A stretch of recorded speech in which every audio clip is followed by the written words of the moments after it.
للعالمين وعلى آله وأصحابه الطاهرين المطهرين الهادين المهديين أما بعد فأعوذ بالله من الشيطان الرجيم بسم الله الرحمن الرحيم لقد كان لكم في رسول الله أسوة حسنة وقال عليه الصلاة والسلام إنما الأعمال بالنيات آمنت بالله صدق الله مولانا العلي العظيم وصدق رسوله النبي الكريم الأمين ونحن على ذلك لمن الشاهدين والشاكرين والحمد لله رب العالمين.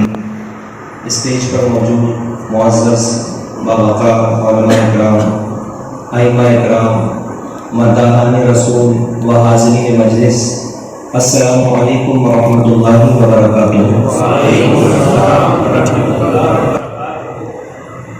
خطبہ مسنونہ کے بعد میں نے قرآن کریم کی ایک آیت کی تلاوت اور نبی کونین صلی اللہ علیہ وسلم کی ایک حدیث ذکر کی.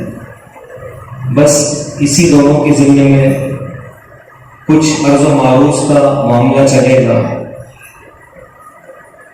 اللہ تعالی جل شانہ کے فرمان اور اس کے سمجھنے سے پہلے نبی کونین صلی اللہ علیہ وسلم کی بیان کردہ حدیث کی مختصر سی تشریح کروں. آپ اور ہم مل کر مزید حصول برکت کے لیے بارگاہ رسالت میں درود و سلام پڑھ لیں. اللہم صلی علی سیدنا محمد وسلم. صلاۃ و سلام علیک یا رسول اللہ، صلاۃ و سلام علیک یا حبیب اللہ صلی اللہ علیہ وسلم. اللہ کے محبوب ارشاد فرماتے ہیں انما الاعمال بالنیات، بے شک عمل کا دار و مدار نیتوں پر. یہ بند کر دیجیے موبائل یا دیگر چیزیں. بھائی جب مدام آدمی بیٹھا ہے تو پھر اس کی ضرورت نہیں ہے. ایک مرتبہ مجھے پاک پڑھ لیں اللہم صلی علی سیدنا محمد صلاۃ و سلام علیک یا رسول اللہ صلی اللہ تعالی علیہ وسلم.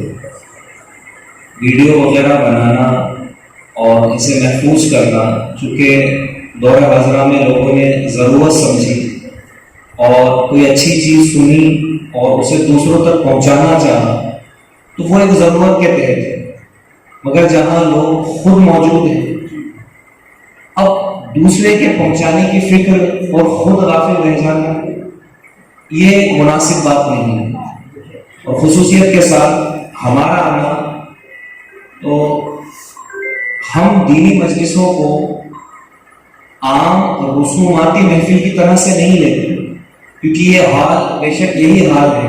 50 بار لوگ یہاں آتے جاتے ہوں گے مگر جس وقت اللہ و رسول کے ذکر کے لیے کہیں پر لوگ بیٹھ جاتے ہیں تو روایتوں میں ہے زمین کا وہ ٹکڑا دوسرے ٹکڑوں سے افضل ہو جاتا ہے. اب یہ عام حال نہیں رہا جس میں انہیں لوگ آتے جاتے ہیں.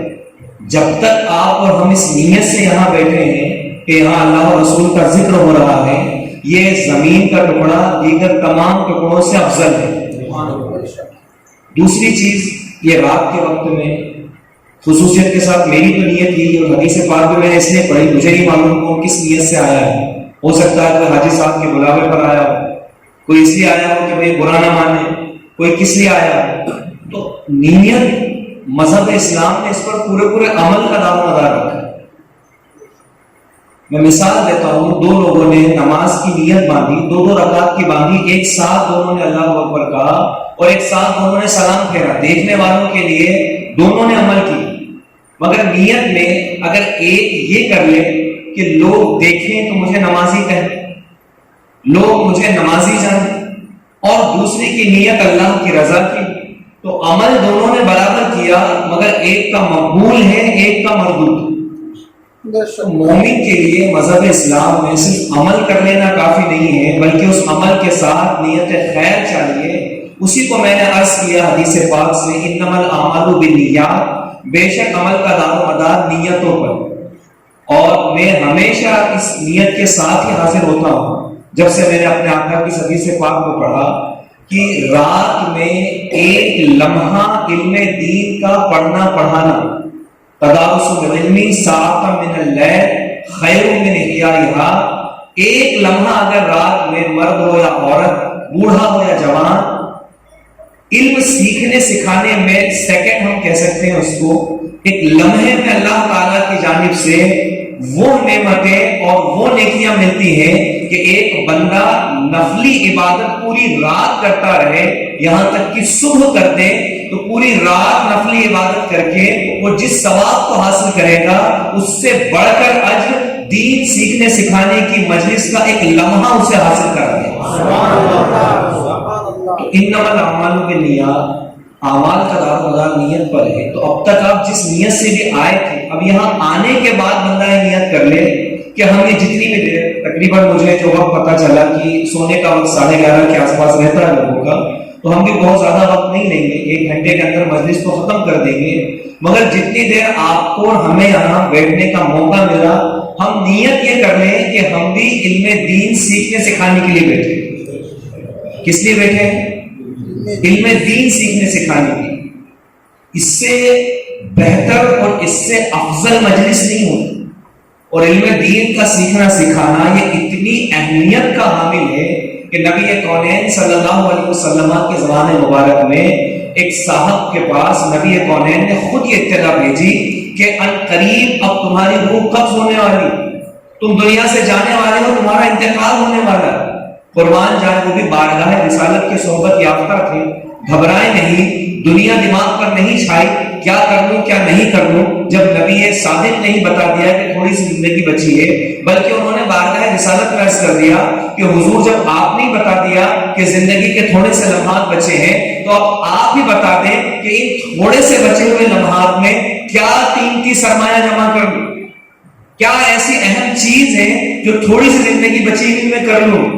قربان جائے، میرے آقا کریم علیہ الصلوۃ والتسلیم نے اس وقت میں بھی ارشاد فرمایا کہ علم حاصل کرنے میں لگ جائے۔ کیوں نہ ہمیں اللہ نے یہ موقع دیا ہے تو ہم اسی کے حصول میں لیں۔ قرآن کی جس آیت کی میں نے تلاوت کی، اللہ تعالیٰ جل شانہ ارشاد فرماتا ہے لَقَدْ كَانَ لَكُمْ فِي رَسُولِ اللَّهِ أُسْوَةٌ حَسَنَةٌ، بے شک تمہیں رسول اللہ صلی اللہ علیہ وسلم کی پیروی بہتر ہے۔ جو نزول قرآن کے زمانے میں تھے انہیں بھی، جو آج ہیں ہمیں بھی، اور جو صبح قیامت تک پیدا ہوں گے ان سب، اس میں نہ کوئی مرد کی قید ہے، نہ عورت کی قید ہے، نہ جوان کی ہے، نہ بوڑھے کی ہے، جو کوئی کلمہ اسلام پڑھ چکا ان سب کو ہر موقع پر، ہر جو ہے کہ محاذ پر رسول اللہ کی پیروی بہتر ہے۔ حالانکہ آیت خود اپنے آپ میں ایک اہم موضوع ہے، بہت ساری بات اس پر کی جا سکتی ہے، مگر جیسا کہ اشتہارات وغیرہ کے ذریعے 2 موضوع ہم تک بھی پہنچے اور آپ تک بھی پہنچے ہوں گے۔ پہلا تو یہ کہ چونکہ حج کی نسبت سے اس محفل کا انعقاد ہے، تو کچھ گفتگو ہم نبی کونین کی اتباع اور پیروی میں اس سے متعلق کریں گے، اور دوسرا اصلاح معاشرہ سے متعلق ہے، تو اس کے بھی کسی اہم پہلو پر ہم روشنی ڈالیں گے۔ سب سے پہلے ہم حضور کے اس ارشاد کو سنیں کہ اللہ تعالیٰ نے فرمایا میرے رسول کی پیروی بہتر ہے۔ رسول کی پیروی، خدا کی قسم، زندگی کا کوئی ایسا شعبہ نہیں ہے کہ جس میں ہمارا نبی ہمیں رہنمائی نہ فراہم کرتا۔ آپ وقت کے بادشاہ بن جاؤ تو بھی رسول اللہ کی زندگی میں آپ کے لیے پیروی ہے، اور آپ کسی کی غلامی میں ہو تو وہاں بھی رسول اللہ کا دین آپ کی رہنمائی کرے۔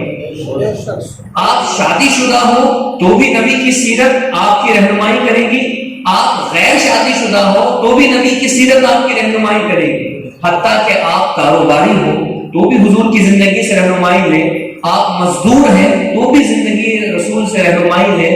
یعنی کوئی شعبہ مسلمان کا نبی کونین کی سیرت مبارکہ سے ایسا خالی نہیں کہ حضور کی زندگی اسے رہنمائی نہ فراہم کر دی۔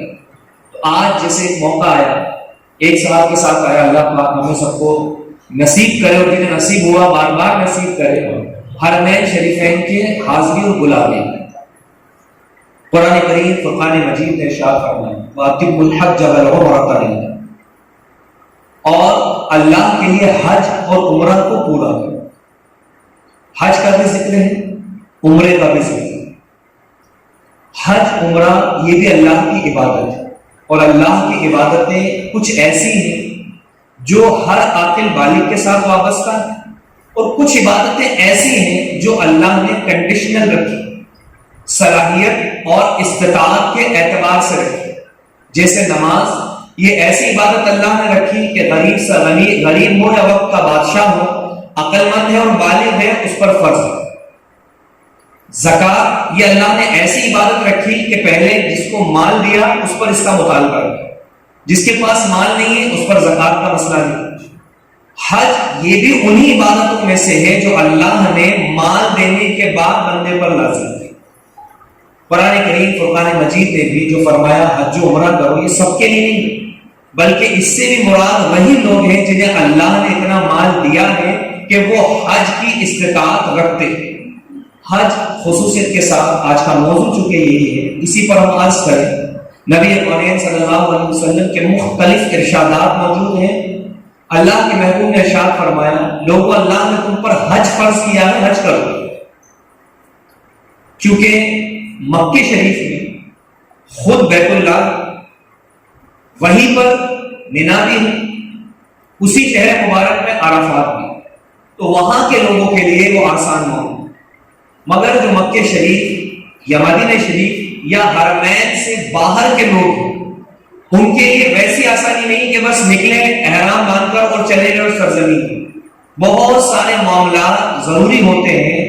انہی میں کسی کو ارکان حج کا نام دیا جاتا ہے، کسی کو فرائض حج کہا جاتا ہے، کسی کو واجبات حج کہا جاتا ہے. الگ الگ قسمیں علماء نے بیان کر دی. تو سب سے پہلے ہم یہ ذکر کریں کہ حج یہ کس پر آتا ہے. تو نبی نے ارشاد فرمایا لوگوں حج کرو. ایک صاحب نے عرض کیا رسول اللہ علیہ السلام، کیا ہر سال حج فرض ہے؟ اللہ کے محبوب نے خاموشی اختیار فرمائی. ان صاحب نے منشأ نبوت کو اس وقت نہیں سمجھ پائے، دوبارہ عرض کیا یا رسول اللہ کہ ہر سال حج فرض ہے؟ اللہ کے محبوب نے پھر خاموشی اختیار کی. انہوں نے سہوارا عرض کیا ہے رسول اللہ علیہ السلام کیا ہر سال حج فرض ہے؟ اب اللہ کے محبوب صلی اللہ علیہ وسلم کی زبان حکمت آگی کھلتی ہے اور ارشاد فرماتے ہیں کہ اگر میں ہاں کہہ دیتا لو قلت نعم، تو اللہ تعالیٰ ہر سال حج فرض کرتا. اللہ کیسا اللہ نے اپنے نبی کو مالک و مختار بنایا کہ اللہ فرض کرے ایک بار اور مصطفیٰ فرمائے کہ اگر میں ہاں کہہ دیتا ہر سال کے لیے تو پھر اللہ ہر سال بھی فرض کر دیتا اور تم ادا نہیں کر سکتے.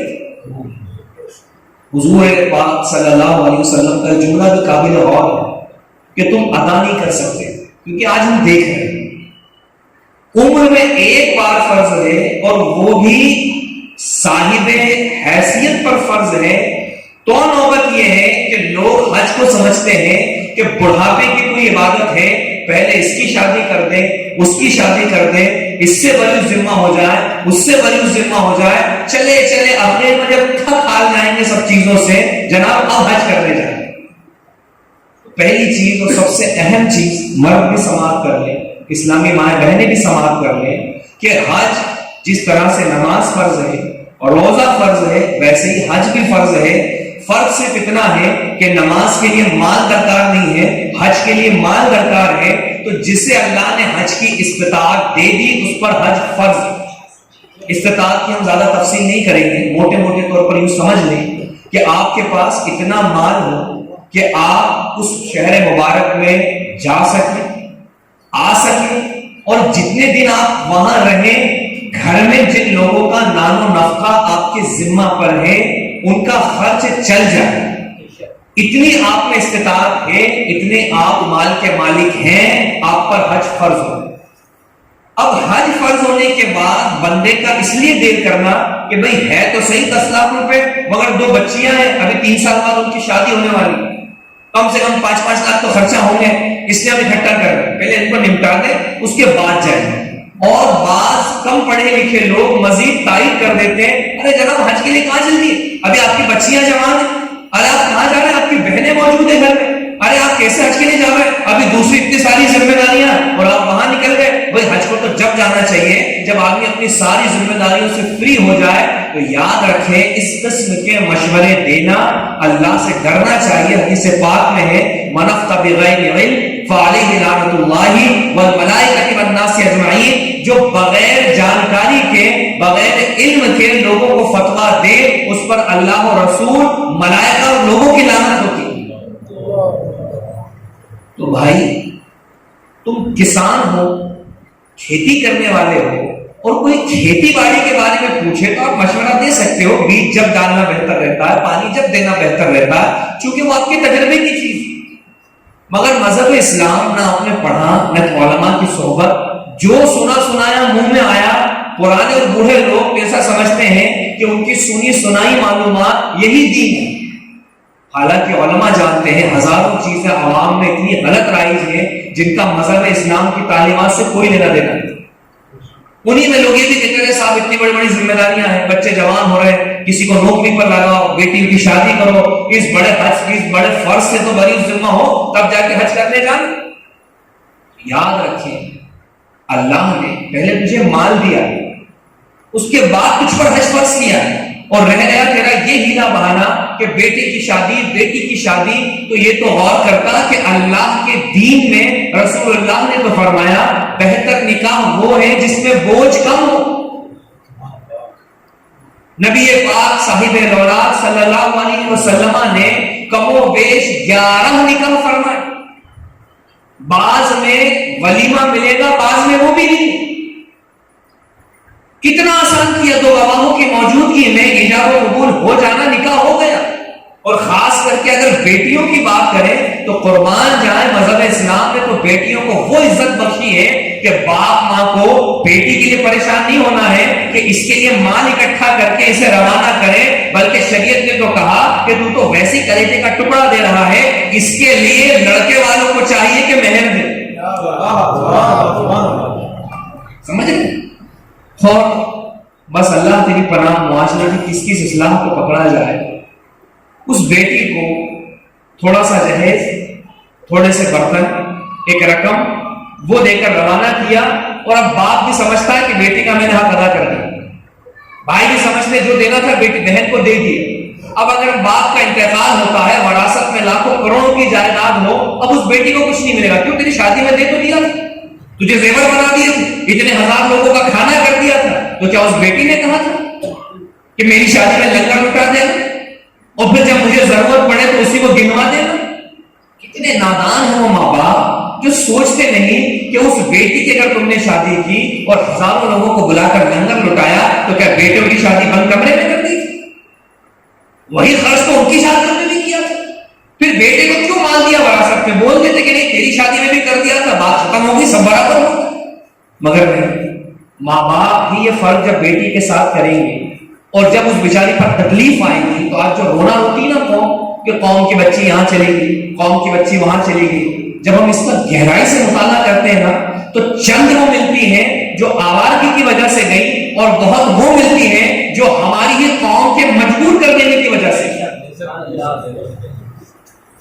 لڑکے مسلم پوچھو مت, کوئی کلپ ہاتھ لگ جائے گالی سے کم بات نہیں کرتے. اس لڑکی کی آبرو ویڈیو ڈال ڈال کے اچھال ڈالے, فلاں شہر کی, فلاں مقام کی, یہ دیکھو یہ ہے, یہ دیکھو وہ ہے, بہت. اور جو پکڑ لے گا وہ تو کہے گا کیوں مسلمان لڑکے مر گئے تھے کیا, فلاں ٹھیکا, بالکل وہ ہیرو گیری کرنے لگ گیا. ارے ظالم, تو ہی تو وہ تھا, تیرے ہی تو ماں باپ تھے کہ جب لڑکیوں کے یہاں جاتے تھے تو رنگ دیکھ کر منع کر کے آ جاتے تھے, نقشہ دیکھ کر منع کر کے آ جاتے تھے, قد دیکھ کر منع کر کے آ جاتے تھے, تعلیم دیکھ کر منع کر کے آ جاتے تھے. ایک جا کر ریجیکٹ کرتا ہے, 2 جا کر ریجیکٹ کرتے ہیں, 3 جا کر ریجیکٹ کرتے ہیں, تو اس بچی کے دل پہ بھی تو گزرتا ہوگا, اس کے ماں باپ کے دل پہ بھی تو گزرتا ہوگا. آج مجھے بڑے دین ہانکنا ہے کہ تم جا رہی ہو غیروں کے ساتھ اسلام کو بدنام کر رہی ہو. ارے تو عاشق رسول اپنے نبی کی زندگی دیکھتا کہ رسول اللہ نے 25 سالہ جوانی کی عمر میں سیدہ خدیجہ رضی اللہ تعالیٰ عنہا جو عمر کے اعتبار سے 40 سال اور نکاح کے اعتبار سے 2 شوہروں کا انتقال ہو چکا تھا, دونوں کے اللہ نے اولاد دی تھی, اور حضور نے عملی طور پر سیدہ خدیجہ سے نکاح کر کے فرما دیا, دنیا کو بتا دیا کہ اسلام نے عورتوں کو یہ عزت بخشی. کبھی تو یہ بھی تو کردار ادا کرتا, کبھی اس کی بھی تو کوشش کرتا, مگر نہیں, وہی فلمی ڈراموں کی طرح سے ہیرو گیری کرنی ہے, 4 جملے جھاڑنا اور اپنی زندگی میں مست. یاد رکھیں سب دین سے دوری ہے اور یہ سب معاشرے کی بدتری ہے، اور وجہ یہی ہے کہ اللہ نے تو فرمایا تھا لقد کان لکم فی رسول اللہ اسوۃ حسنہ، کہ رسول اللہ کے اسوہ حسنہ کو اپنا، حضور کی پیروی کرو، اور تو نام حضور کا لے اور کام اپنی من مرضی کا کر۔ یہاں پر بھی نبی کونین صلی اللہ علیہ وسلم کے مبارک دین میں اللہ تعالیٰ نے اپنے محبوب کے ذریعے بتا دیا کہ بہتر نکاح وہ ہے جس میں بوجھ کم ہو، اور لڑکی والوں کو تو بوجھ کی ضرورت ہی نہیں، وہ تو خود ایسی اہمیت کی حامل ہے کہ بغیر اس کے مہر کے نکاح نہیں ہو۔ مہر لازمی، گواہ لازمی، بھلے نکاح میں ذکر کرو مت کرو مگر مہر ذمے پر آئے گا، ذکر نہیں کرو گے مہر مثل ذمے پر آئے گا، مگر وہ لڑکی اس قابل رہے گی کہ اسے مہر دیا جائے۔ اندازہ کریں اللہ کے محبوب صلی اللہ علیہ وسلم کے مبارک دین میں تو آسانیاں پیدا کی، تو حج بھی ہر ایک پر لازم نہیں۔ نماز جیسی چیز جو مفت میں چند قدم مسجد جا کر پڑھنی ہے، وہاں تو حال بے حال ہے، کیا خاص لوگ حج پہ جائیں؟ تو میرے آقا نے کیا فرمایا کہ اگر میں ہاں کہہ دوں گا نا تو پھر ہر سال فرض ہو جائے گا، اور ہر سال فرض ہو جائے گا نا تو پھر ادا نہیں کر سکتے۔